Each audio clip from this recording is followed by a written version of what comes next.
voudrais vous faire très rapidement l'économie de nos travaux de cette matinée. Travaux de discussion qui ont réuni autour de ma personne, autour du ministre de l'Intérieur, les acteurs politiques et les membres de la société civile pour discuter essentiellement du processus électoral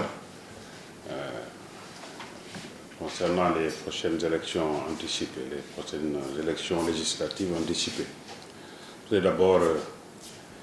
naturellement saluer le climat de sérénité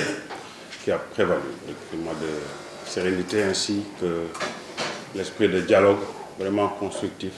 qui ont prévalu pendant tous ces échanges. Essentiellement, 3 points d'attention ont été à l'ordre du jour. Le premier point d'attention est relatif à l'allongement de la durée du dépôt des listes. Le deuxième point d'attention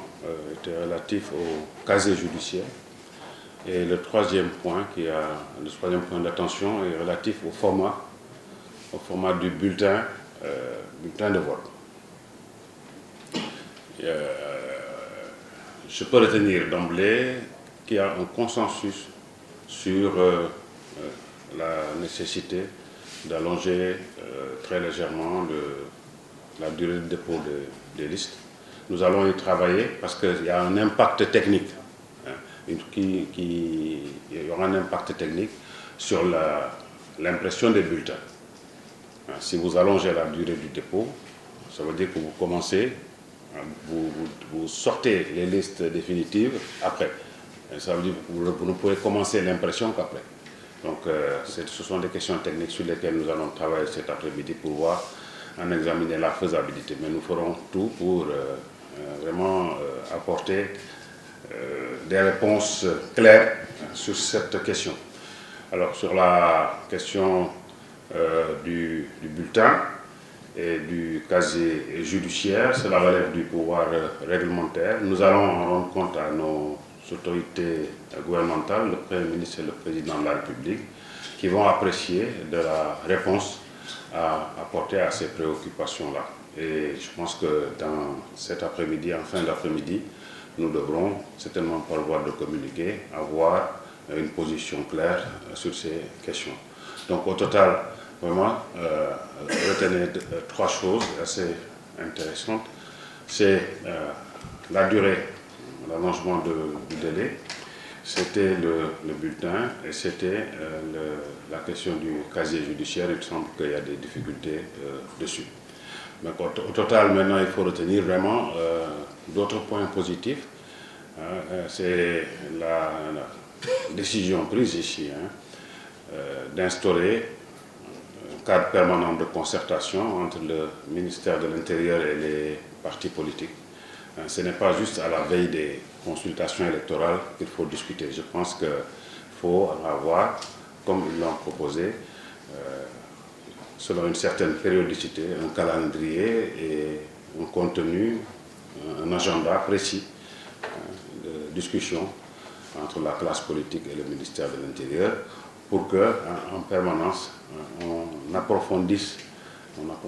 le dialogue. En permanence, on perfectionne le dispositif, disons, institutionnel et même qu'on progresse en permanence, qu'on ne revienne pas sur les mêmes questions chaque année. Voilà globalement ce que je peux dire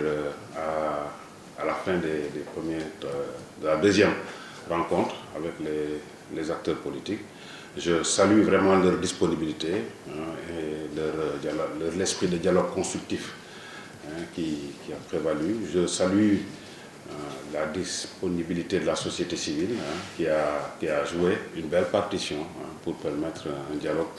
encore une fois, un dialogue très constructif entre la classe politique et le ministère de l'Intérieur. Je vous remercie. Est-ce qu'il y a par exemple une durée par rapport au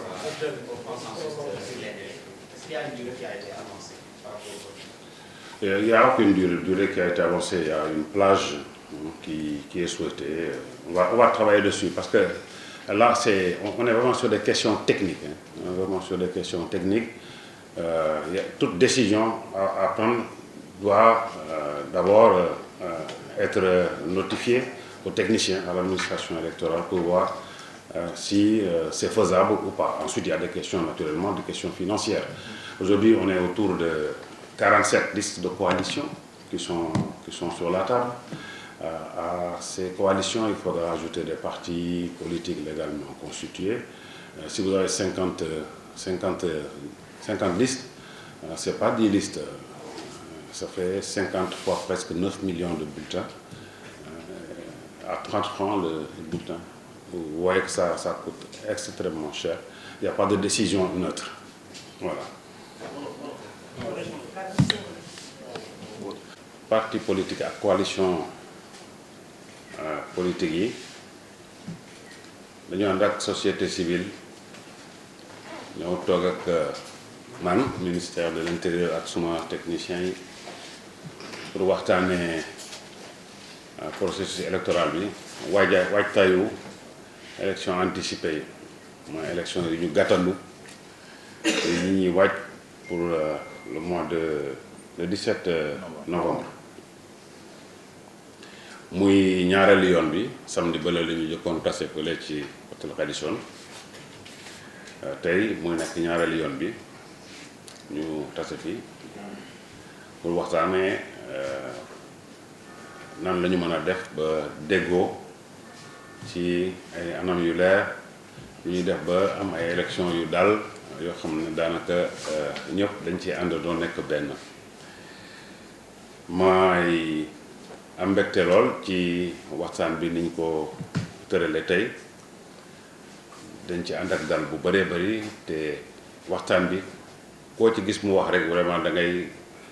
am mbégte ci li mu lay indil daf lay indil dara ne la lii laa gis ne mën nañ ko gën a joyanti ba mu gën a baax mu nekk loo xam ne loolu dafa war a sax fi waruñu toog fu ñu daje rek ay xëccante ay xiiroog ŋaayoo ci ay acteurs politiques fi ñuy jëm benn la ñëpp yaakaar na ne lu baax la ñu bëggal réew mi donc bu ñu ciy waxtaan dañuy waxtaan ak dal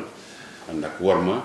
ànd ak li ñuy wax esprit constructif te tey loolu laa fi gis ma leen ciy gërëm ñoom ñëpp di ci gërëm société civile bi ñetti poñ daanaka moom la ñu waxtaane bi ci jëkk mooy dañu seetlu ne ñu ci bëre dañu gis ne diir bi ñu leen may muy diggante samedi ak dimanche pour ñu déposer seeni liste dafa gàtt ñu doon ñaan ci ñu jéem a seet nan lañ ko mën a yokkale tuuti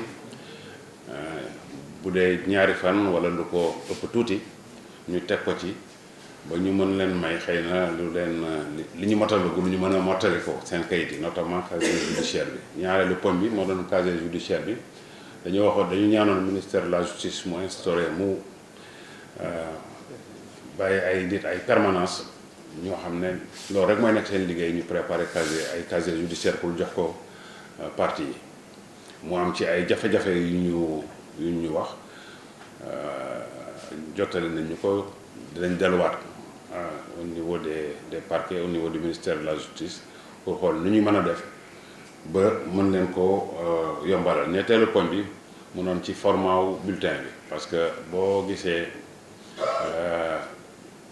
nit yi coalition yi dañoo yokk tey daanaka ñu ngi ci juróom fukk coalition de parti ak parti politique yoo xam ne déjà déposé nañu ay seen notifié nañu dañu bëgg a participer déposé guñu ñoom ñëpp mais dañoo notifié yëgle nañu daal bëgg nañoo bokk ñoom ñëpp bu ñu bëggee bokk defal leen ay bulletins dana laaj alal bu bëri dana laaj diir bu bëri loolu donc ay questions techniques la yoo xam ne il faut que ñu dellu ci techniciens yi pour ñu xool ñu jàngat ko ba xam lan lañ ci mën ak lan lañ ci mënul li ma leen mën a wax mooy pour diir bi ñu leen mën a may pour ñu déposer ñu dinañ ci liggéey bu ñu fi génnee léegi fi lekk jant bi di soo dinañ ci am réponse bu claire mais am naa yaakaar ne dina am luñ ci mën a yombalal li ci des nag muy format bulletin bi muy casier judiciaire bi dinañ ko yeggee suñu kilifa yi ba xëy na fi lekk ngoon aussi ñu am ci ay réponses yu claires ñu xool ndax mën nañ ko def wala mënuñ ko def li ma mën a jàpp daal mooy tey décidé nañu daanaka dañuy bàyyi di xaar ay élections ñu naan kaa ñu waxtaan ak ministère de l'intérieur wala dañuy ut benn calendrier boo xam ne day koy tëral nga xam ne dafa am diir boo xam ne saa yu jotee xamaguma nan la xëy na ñetti weer yu nekk la xëy na ñaari yoon la ci at wi waaye dinañ toog classe politique bi ñu waxtaanee en général sunu diggante ak ni ñuy doxalee le dialogue politique ba nga xam ne dafay permanent toujours dañuy waxtaan parce que ñun ñëpp vraiment fi ñuy jublu benn la mooy gën a ñoŋal sunu climat politique gën ko rafetal ba nga xam ne bés bu nekk rek dafay gën a baax am na beneen poñ boo xam ne sax waxtaane nañ ko aussi mais très très très rapidement mooy affaire manifestation yi xam nga fii am na lu ñuy wax arrêté Ousmane Ngom bu naan fii ak fii rek fii dañ koo tere par exemple biir ville kenn du fi manifester man wax naa leen sama souhait ñu am benn arrêté wala benn loi boo xam ne dafay fixer ay place yoo xam ne foofu rek la ñu mën a manifester mais ku fa bëgg a manifester aussi da ngay dem manifester foofu comme ça va dina calmer vraiment le débat politique ku bëgg a manifester nga dem boobu nga manifester foo xam ne mënoo fa manifester par exemple place de la nation bi nga xam ne démb dañu fa bëggoon manifester BRT bi xam nga dafa foofu lay jaar BRT bi indil nañu vraiment yombalal nañu dem ak dikk bi le transport de masse mais aussi wàññi na espace bi nga xam ne tali yi oto yi foofu la ñu war a jaar actuellement bu dee sama sago rek foofu kenn waratu fa bu ma doon man la kenn du ko manifester parce que day fay gêner vraiment circulation